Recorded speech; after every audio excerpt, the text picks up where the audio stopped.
It's only in Matthew's Easter Gospel that we see two sets of people nearby at the resurrection of Jesus. The first people, of course, who are told that he has been raised are the women who came to the tomb. But as they arrive, the tomb is under guard and it's sealed shut. So the body is still in there. There's simply no doubt of this. The women know and the guards know that the body of Jesus is inside. Then there's an earthquake and the rolling away of the stone. And I love this line in Matthew's Gospel. And the angel came and rolled back the stone and sat on it. The angel tells the women, he's not here. He's been raised. But go quickly and tell his disciples that he's going ahead of you to Galilee. And there you will see him. And as they leave to relay his message, while they're on the way, they meet the risen Jesus. Now, the other people present nearby are the guards. They, too, see the empty tomb, but they were so shaken by the event, they were like dead men, of course, in the midst of a resurrection.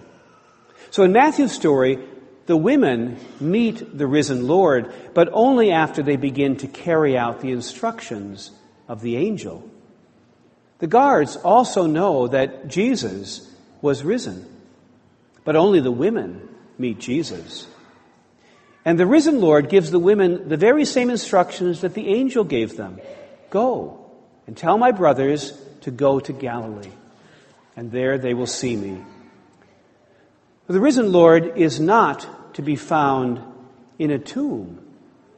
But why Galilee? Why do we have to go to Galilee in order to meet him?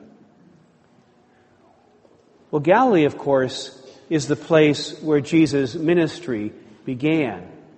When we started our tour of Israel this past February, the first place we went was to the north, to Galilee, where it all started.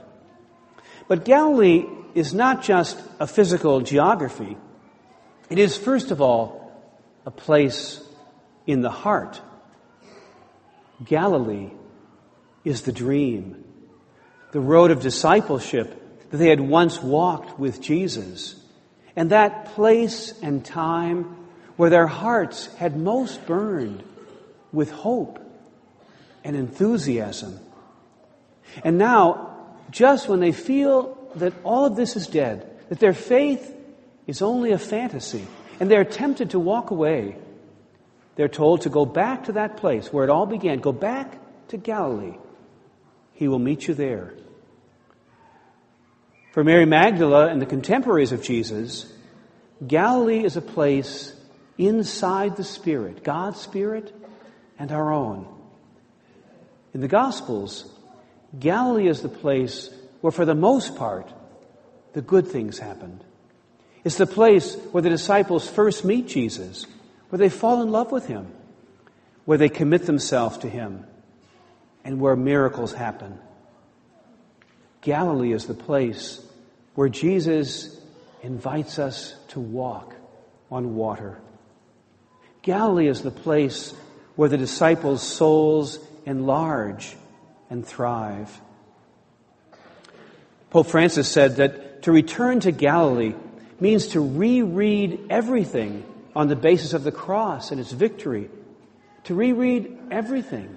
Jesus' preaching, his teaching, his miracles, the new community, the excitement, and the defections, even the betrayal. To reread everything starting from the end, which is a new beginning from this supreme act of love. For each of us, too, there is a Galilee at the origin of our journey with Jesus.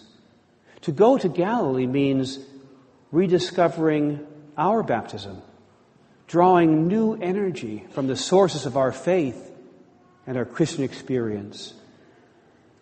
To return to Galilee means, above all, to return to that blazing light with which God's grace touched me at the start of my journey. And now, after Jesus' death, we, like the disciples, are being asked to go back to that place as the privileged spot where Jesus would meet us again. So whenever we are discouraged in faith, whenever our hopes seem to be crucified, we too need to go back to Galilee, back to the dream, to the road of discipleship that we had embarked upon before everything went wrong. It is there, in Galilee, where the risen Lord will meet us as well.